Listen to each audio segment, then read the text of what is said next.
रंगमंच की सतरंगी रोशनी में लिपटा जब एक कलाकार अपने दिलो दिमाग और जिस्म से जूझकर अपने इर्द गिर्द बनाई सलाखों को तोड़ता है तो शायद एक नए मूल का सृजन होता है। और ऐसे में उस नाटक का निर्देशक क्या पा जाता है, फिरोज अब्बास खान से पूछिए। भारतीय रंगमंच का एक बेहतरीन और सोच और सृजन से परिपूर्ण हिस्सा इनके हाथों से उभरा है। पृथ्वी थिएटर फेस्टिवल के निर्माता और सालगिरह, तुम्हारी अमृता, सेल्समैन रामलाल, महात्मा वर्सेस गांधी जैसे बेहतरीन नाटकों के रचयिता और गांधी माय फादर जैसी फिल्म के निर्देशक फिरोज के लिए रंगमंच एक अहम सफर है, बाहर से अंदर और फिर अंदर से बाहर तक का। इस दौरान जिंदगी से जुड़ा हर अनुभव, आकार, रंग और राग धुंधलेपन से उठकर ऐसे निखरता है कि जैसे एक सदी का भार हल्का हुआ हो। इसी अनुभव के कुछ राज ये साझे कर रहे हैं between us. Welcome to the show Firoz ji. Thank you. आप चंडीगढ़ आए हैं, आज आपका latest play dinner with friends stage हो रहा है यहाँ पे। जी। सबसे पहले किसी भी स्क्रिप्ट को पढ़ के ऐसा क्या है that grabs you and you want to kind of immediately you start dreaming that okay I want to put it on stage. पहला एक व्यक्तिगत रिएक्शन होता है कि मैं इस प्ले को स्टेज पर देखना चाहता हूँ। हाँ, वो ऐसा क्या एलिमेंट हाँ, वो एलिमेंट उसमें, बट देखिए उसमें एक बात तो होती है कि कहीं वो आपको कहीं अंदर जाकर वो छूता है आपको जी। और उसके साथ साथ आपको सोचने पर मजबूर करता है। और उसके साथ साथ ये भी है कि जो स्टेज पर आने वाला है उसमें जो ऑडियंस है वो अपने आप को देख सके। और दूसरी बात यह है कि वो कंटेम्पररी जो हालात है, जो भी आपके इर्द गिर्द हो रहा है, वो उसके साथ जुड़ा होना चाहिए। उस प्ले की फर्स्ट ऑडियंस अगर आप कहें तो मैं रहता हूँ। अच्छा। हाँ, and I am very hard on my own work.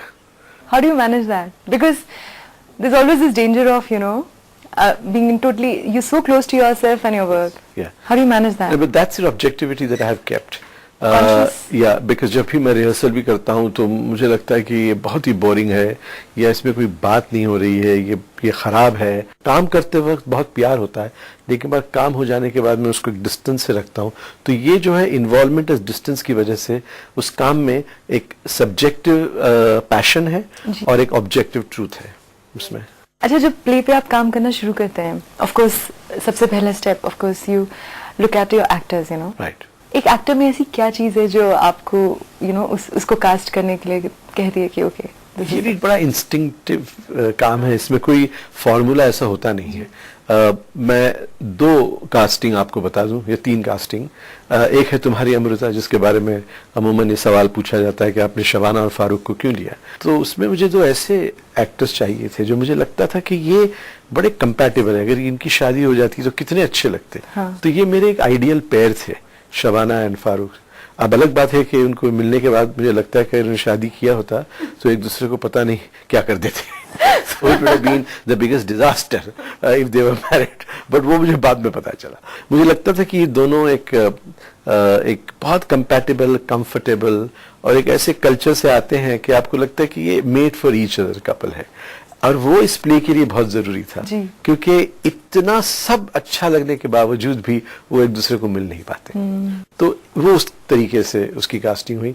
किरण और अनुपम का ये था, चूंकि मैं ऐसा प्ले कर रहा था जिसमें एक कपल के बारे में है जिनकी 15 साल शादी हो चुकी है, और जैसे प्ले स्टार्ट होता है वो लगता है कि ये 15 साल की सालगिरह मना रहे हैं शादी की, और वो उनकी शादी का आखिरी दिन है।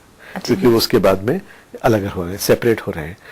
तो मुझे लगा कि अगर एक रियल लाइफ कपल अगर ये प्ले करता है और उसके साथ में वो एक सेपरेशन एक्सपीरियंस करता है, और उसके साथ साथ ये भी था कि दोनों ऑलरेडी एक मैरिजेस उनकी हो चुकी थी, उससे पहले दोनों शादीशुदा थे, वो शादी से हटकर निकलकर वो फिर एक दूसरे के साथ में आए, और जब वो इस सेपरेशन को एक्सपीरियंस करे प्ले करते वक्त, तो उसके अंदर जो एक डायमेंशन आता है वो शायद एक आम रेगुलर बड़े अच्छे एक्टर्स हैं दूसरे अगर वो भी करते तो अच्छा ही करते, लेकिन ये डायमेंशन शायद नहीं मिलता।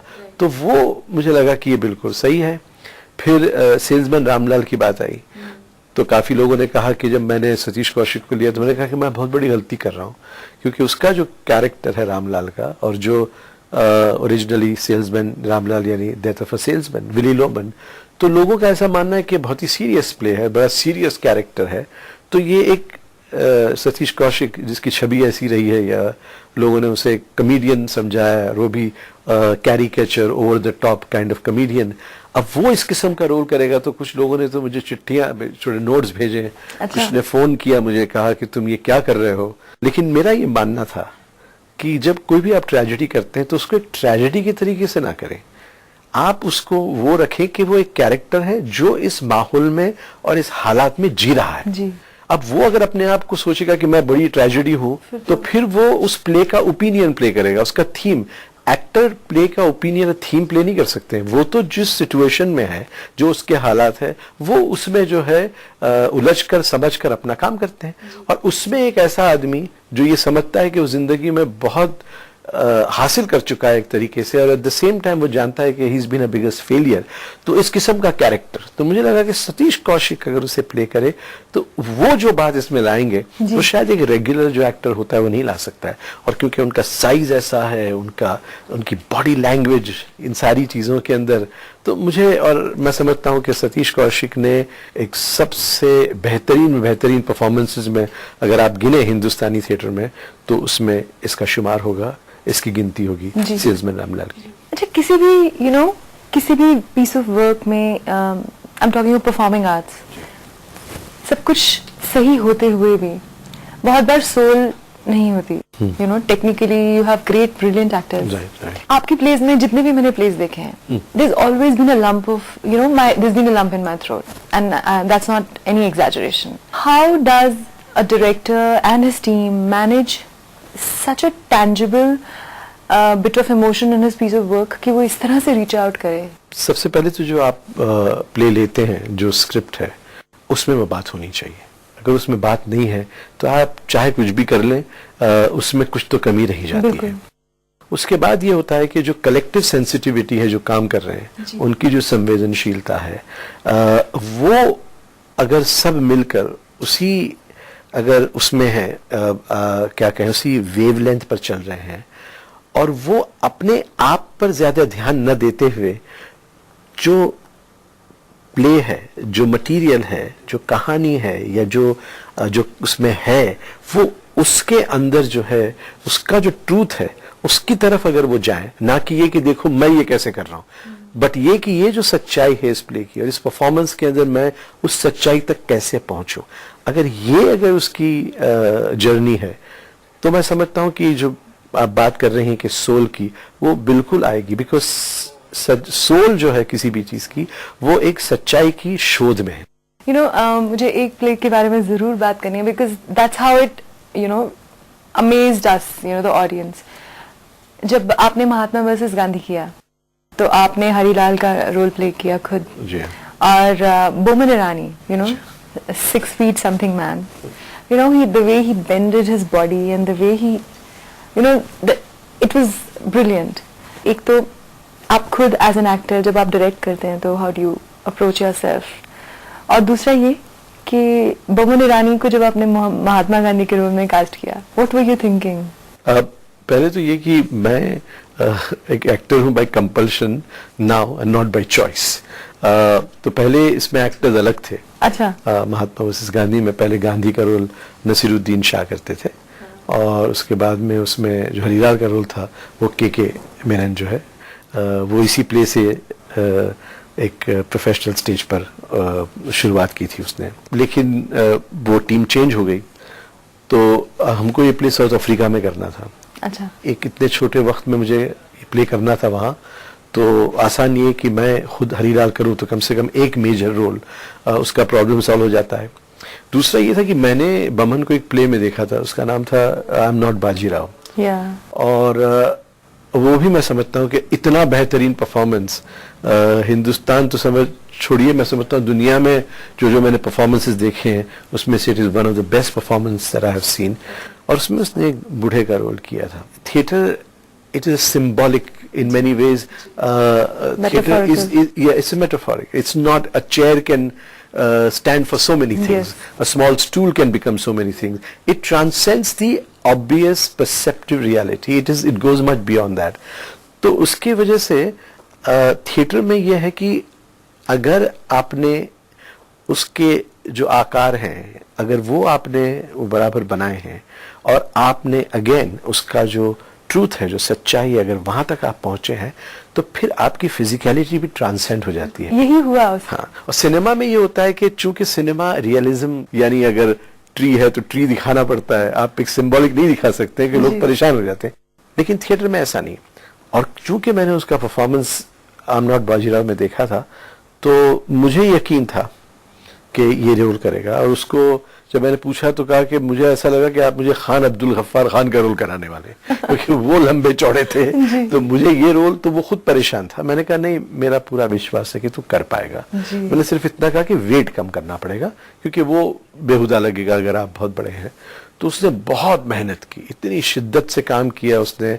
उस आदमी को मैंने बिल्कुल जो है पिघलते हुए देखा है। अच्छा? कि इतना बड़ा एक आदमी, खाने पीने का इतना शौक है उसको, और वो आदमी धीरे धीरे धीरे धीरे रोज कम से कम 2-3 घंटे एक्सरसाइजिंग, स्ट्रिक्ट डाइटिंग, और ऐसे करते करते जब वो साउथ अफ्रीका आया तो फिजिकली और उसके साथ साथ वो एक्टर इतना मामूली एक्टर है कि वो जब उसको किसी भी कैरेक्टर अगर प्ले करने के लिए आप कहें तो जो फिजिकलिटी बमन ईरानी लाते हैं बहुत कम एक्टर कर पाते हैं। तो उसने एक रूह फूकी उसमें, एक पहले एक जो स्ट्रक्चर था फिजिकल वो ढांचा बनाया और फिर उसमें अपनी जो कला है उससे उसमें रूह फूकी और फिर उसको जो है महात्मा गांधी का उसका स्वरूप मिला। हम बिल्कुल भूल गए थे कि ये बमन ईरानी है। दूसरी बात कि थिएटर में जब अगेंस्ट द ग्रेन कास्टिंग करते हैं तो थिएटर में बहुत पावरफुल लगता है। सिनेमा में बड़ा मुश्किल होता है, लेकिन थिएटर में अगर आपको लगता है कि ऑब्वियसली ये नहीं है कैरेक्टर, अगर आप देखें तो, और फिर वो कैरेक्टर प्ले करता है, बहुत इंटरेस्टिंग तो उसमें बहुत मजा आता है। वो थिएटर में हम कर सकते हैं,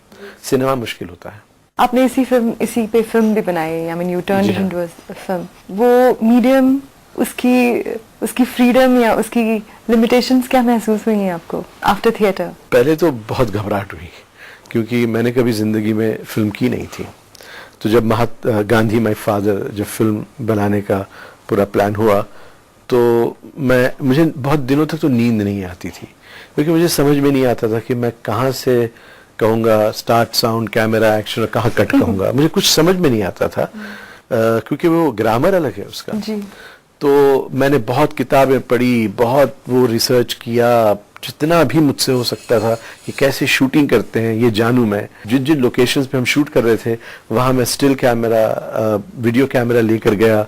फिर कुछ एक्टरों को वहां बिठाया मैंने और कहा कि आप चलो, आप यहाँ से यहाँ मूव करो, ये करो, वो करो। तो मैंने पूरा का पूरा जो जिस तरीके से शूट करने वाला हूँ, कम से कम पहले 10-15 दिन का मैंने पूरी तैयारी करके रखी थी। अच्छा। हाँ, क्योंकि मुझे लगता है कि अगर ये क्रू को पता चल जाए कि डायरेक्टर को मालूम नहीं क्या करना है तो फिल्म आपके हाथ से चली जाती है।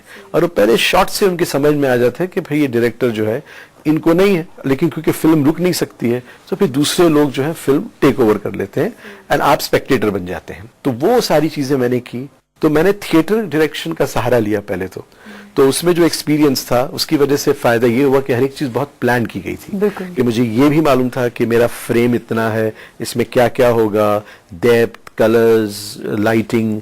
ऐसे हुआ कि मेरे पास सोचने के लिए वक्त नहीं था कि मुझे ये फिल्म डायरेक्शन आती है कि नहीं, क्योंकि मेरे पास टाइम था। मैं 2 लैंग्वेजेस में कर रहा था, हिंदी और अंग्रेजी में, और आउटडोर शूटिंग थी, पीरियड फिल्म थी, तो मैं उस पर रिफ्लेक्शन करने के लिए मेरे पास कोई टाइम नहीं था। अब ये था कि निकल पड़े हैं, सर पे कफन बांध के अब जाकर जो है फतेह करना ही कर रहा है जी। तो वो बस निकल गए। तो एक 10-15 दिन के बाद में फिर मैंने इस फिल्म को एडिट किया।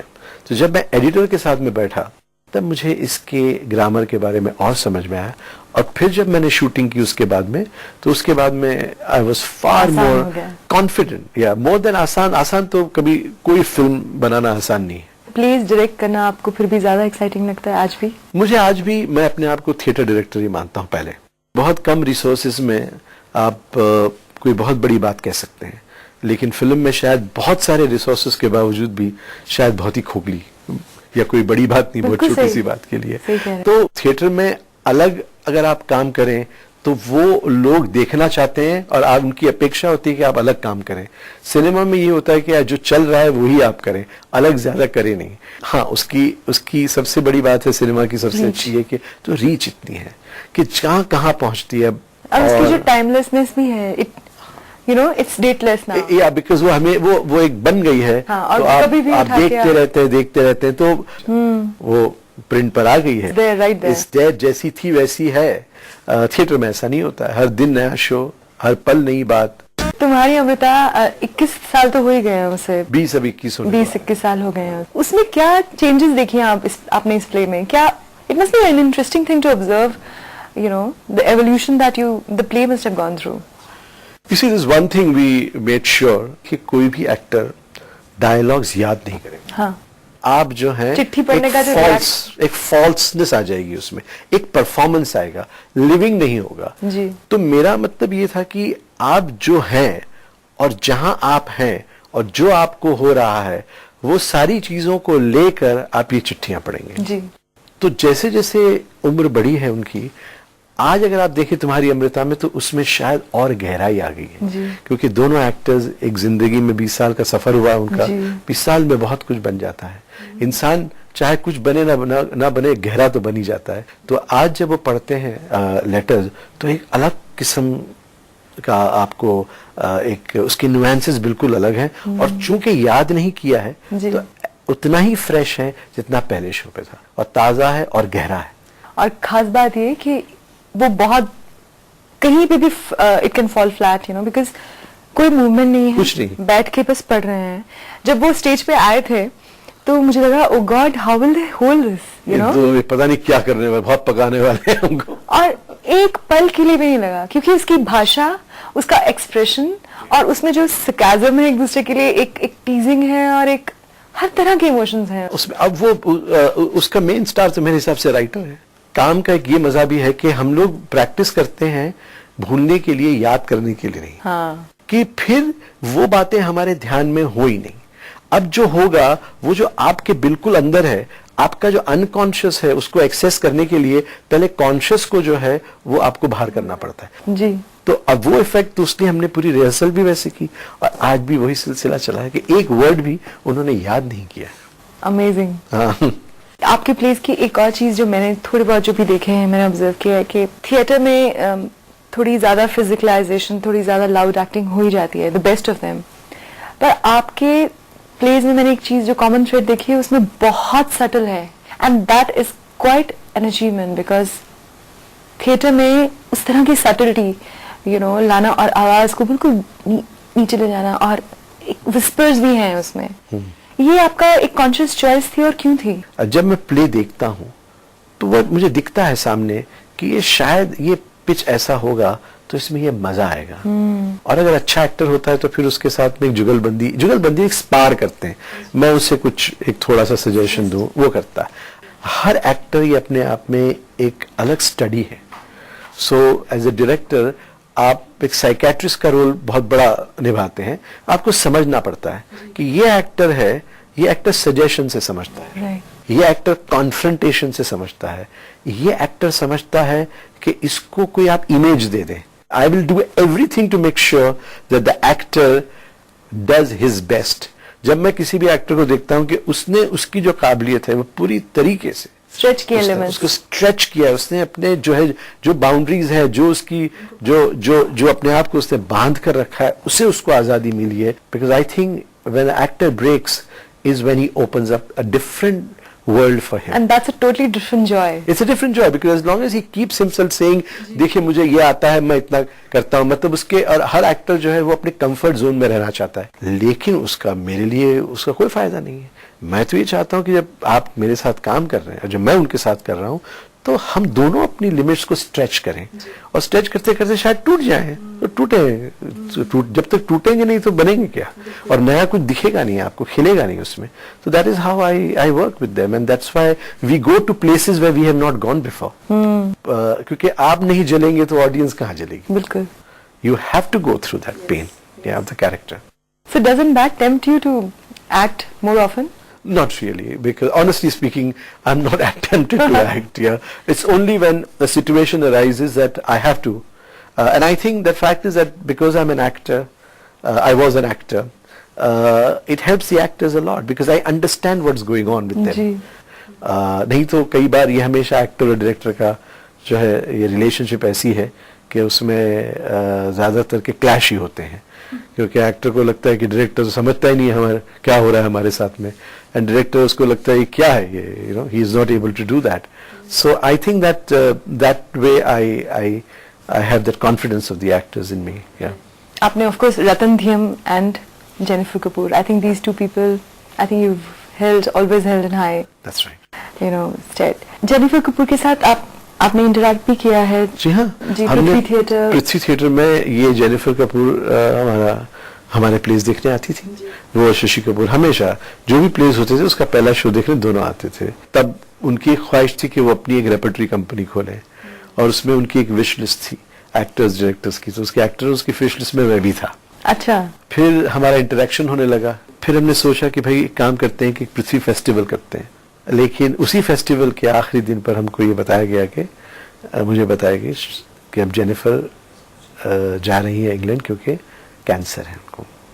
और फिर उसके बाद में नेक्स्ट फेस्टिवल तक उनका जो है इंतकाल हो गया. फिर कुणाल कपूर और मैंने मिलकर वापस जो है वो परंपरा शुरू की, और हमने कहा कि नहीं फेस्टिवल तो हम चलाएंगे, और फिर तब से फेस्टिवल चलता रहा. तो जेनिफर कपूर वो जो जिंदगी जीती थी वो ही जो है मैंने अनुभव किया, और वो ही एक अपने आप में इंस्पिरेशन थी कि वो पता नहीं उनमें कुछ ऐसी बात थी कि सिर्फ उनके इर्द गिर्द आप रहें तो जो वाइब्रेशंस थे, तो इतनी नेक औरत. अच्छा. और इतनी अच्छी एक्ट्रेस मैंने अभी तक नहीं देखी. Jennifer Kapoor as an actor, ऐसी क्या खास बात थी जो बता, आप can you put a finger on what really made her so special? देखिए, मैंने उनकी फिल्म तो जो लास्ट की फिल्म थी शायद लास्ट ही थी, उसके बाद में मैंने उनको किसी फिल्म में नहीं देखा. 2 फिल्म हिंदुस्तान में बनी थी. जुनून. एक है जुनून और दूसरी 36 चौरंगी लेन. आप देखें उस औरत का परफॉर्मेंस इसमें, मतलब ऐसा ही लगता ही नहीं था कि कोई एक्टिंग कर रहा है, कि यही है वो लेवल ऑफ परफॉर्मेंस और उस किस्म. तो मैंने तो बहुत कम एक्ट्रेसेस में देखा. आपकी नजर में एक्टिंग असलियत में आपके हिसाब से वो है कि एफर्टलेस हो और फ्लूइड हो, and a bit of that person comes in, that's what you think? मैं कोई डिफाइन नहीं कर सकता हूँ एक्टिंग, लेकिन ये मैं कह सकता हूँ कि ये एक्टिंग है और ये एक्टिंग नहीं है. अगर आपको पकड़ लिया जाए, अगर आप पकड़े गए कि आपने एक्टिंग की है, तो वो वहां गड़बड़ है. जी. तो एक्टिंग का यही है मापदंड. कुछ छूता है और कुछ नहीं छूता, बस वहाँ उस एक्टर वो आपको, ऑडियंस को, कई बार ऐसा होता है कि एक्टर को कुछ नहीं छूता है, लेकिन वो जिस तरीके से काम करता है ऑडियंस को छूता है. हाँ, तो ये समझना जरूरी है. कई बार एक्टर ये सोचते हैं कि अगर मुझे छू लिया तो शायद आपको भी छू लेगा. ऐसा नहीं है, क्योंकि हो सकता है आपको बहुत छुआ है, लेकिन जिस तरीके से आपको कम्युनिकेट करना है उसमें वो बात है ही नहीं. क्योंकि आफ्टर ऑल ये सिर्फ आर्ट ही नहीं है, ये क्राफ्ट भी है. जैसे मैं आपको बताऊं, मैंने सतीश कौशिक के साथ जब सेल्समैन किया, तो ये लास्ट सीन में सतीश जो है बहुत रोने लगता था, और उसके ये हाल थे कि बैक स्टेज पे आता था मुझे उसको पकड़ लेना पड़ता था एक बच्चे की तरह. और फिर मैंने कहा कि सतीश ये तो गलत है, अगर आप रोज ये करोगे तो एक दिन जो है आप बीमार पड़ जाओगे. तो वो नहीं है, ऑडियंस को वो होना चाहिए. अगर आपको हुआ इतना सारा और वो भी ऑडियंस को हो रहा है तो अच्छी बात है, लेकिन रोज अगर आपको ऐसे होगा तो आप नहीं करेंगे. तो तब से मैंने उससे कहा कि उसको थोड़ा सा जो है अनइमोशनल करिए, थोड़ा सा डिस्टेंस रख के करिए, तो कम से कम आपकी सैनिटी होती है, क्योंकि आपको दूसरे शोज भी करने हैं. वरना रोज अगर आप ये करेंगे तो आप बावले हो जाएंगे. अच्छा, आपके फेवरेट एक्टर्स कौन हैं? सभी फेवरेट है. मतलब देखिए, ये सब अपने आप में यूनिक है. ऐसे कोई एक्टर्स हैं जिन्होंने शायद आपके साथ काम नहीं किया हो लेकिन आपको लगता है कि?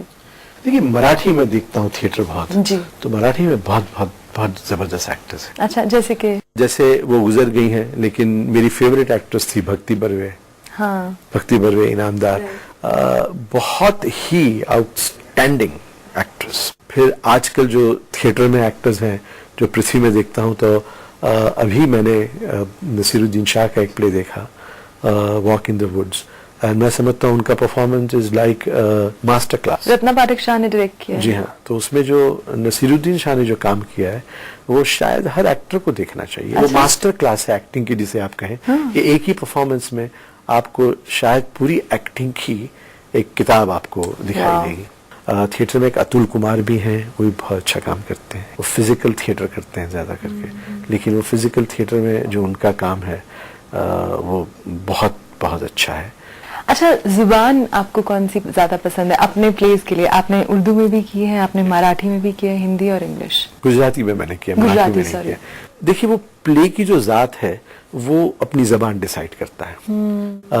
मैं ज्यादातर के चाहता हूँ कि हिंदुस्तानी में ही करूँ, क्योंकि उसकी अपनी एक खूबसूरती है, एक उसका अपना एक, क्योंकि जबान की वजह से ही एक संस्कृति के साथ में आप जुड़ जाते हैं। अंग्रेजी का अपना एक अलग है, क्योंकि जैसे आप देखेंगे डिनर विद फ्रेंड्स, ये मुझे लगा कि सिर्फ अंग्रेजी में ही हो सकता है, पता नहीं क्यों। इसकी कुछ जो बातें हैं मैंने हिंदी में करने की कोशिश की, बट वो बिल्कुल नाकामयाब रही। लिखते वक्त ही लगा कि ये तो नहीं चलेगा, तो अंग्रेजी में किया इसको। तो ये जो प्ले के जो जॉनर है या उसका जो टेक्सचर है और जो उसकी ज़ात है, वो मुझे कहता है कि देखिए ये प्ले आप इस ज़बान में करें जी। लेकिन मैं ज़्यादातर अगर हिंदुस्तानी में करूं तो वो मुझे ज़्यादा पसंद आता है। लेकिन अंग्रेजी का ये भी है कि इसकी रीच बड़ी है। अच्छा, ऐसा हुआ है कि आप कोई प्ले स्टेज हो रहा है आपका और आप पहली बार में आपको पता चल गया ये गिरने वाला है, आज गिर रहा है या कोलैप्स हो रहा है, कभी ऐसा हुआ है? पहले 2-3 मिनट में मुझे पता चल जाता है कि आज ये प्ले अच्छा होने वाला है या खराब होने वाला है। अगर खराब होने वाला है तो आपको एहसास होता है, तो क्या आप कुछ करते हैं? इंटरवल में जाके एक्टरों से बात करता हूँ, और वो बात ज़्यादा करके बहुत प्लेजेंट नहीं होती है। Does it work? In the sense, it depends, but I get very upset if the actors are not putting their entire thing in that, and I get very upset if the play has not worked because they haven't put their, that they have gone switched off. मुझे लग रहा है कि actor ने मेहनत नहीं की है, ये स्विच ऑफ हो गया है, ये कहीं और है, ये वहाँ नहीं है। तो फिर मेरी उनसे जो है काफ़ी झड़प भी होती है, और मैं इसलिए प्ले देखते हुए मुझे बड़ी मुश्किल तकलीफ होती है, क्योंकि आई रीलिव एवरीथिंग। मुझे एक एक पॉज तक जो है वो मुझे तकलीफ देता है कि अगर सही नहीं है तो। अच्छा, in the days to come ऐसे कोई प्लेज हैं या ऐसे कोई थीम्स या स्क्रिप्ट्स हैं या स्टोरीज हैं जिनको आप बहुत हैं, और खास करके जो मेरी नई फिल्म आने वाली है ये सोशल और पॉलिटिकल सटायर है, और ये मेरे बहुत करीब है। अच्छा, यही एक फिल्म मैं हमेशा बनाना चाहता था। ये कब रिलीज होगी? ये अब बहुत जल्द आपको इसके बारे में थोड़ा पता चलेगा। अब बोलना थोड़ा प्रीमेच्योर है, लेकिन ये फिल्म है, और उसके बाद 2-3 प्लेज हैं जो मैं करना चाहता हूँ। आपका बहुत बहुत शुक्रिया, and we really wish you all the best Firoz ji for your experience in cinema as well as theatre. Pleasure talking to you. Thank you, same to you. Thanks. सोच से पनपे शब्द और शब्दों से उभरे किरदारों के इस खेल के बीच जिंदगी को जो मायने मिलते हैं, उनका आभास फिरोज अब्बास खान की कही अनकही बातों में हो जाता है। किरदार और उभरते रहें, मायने और निखरते रहें। Between us.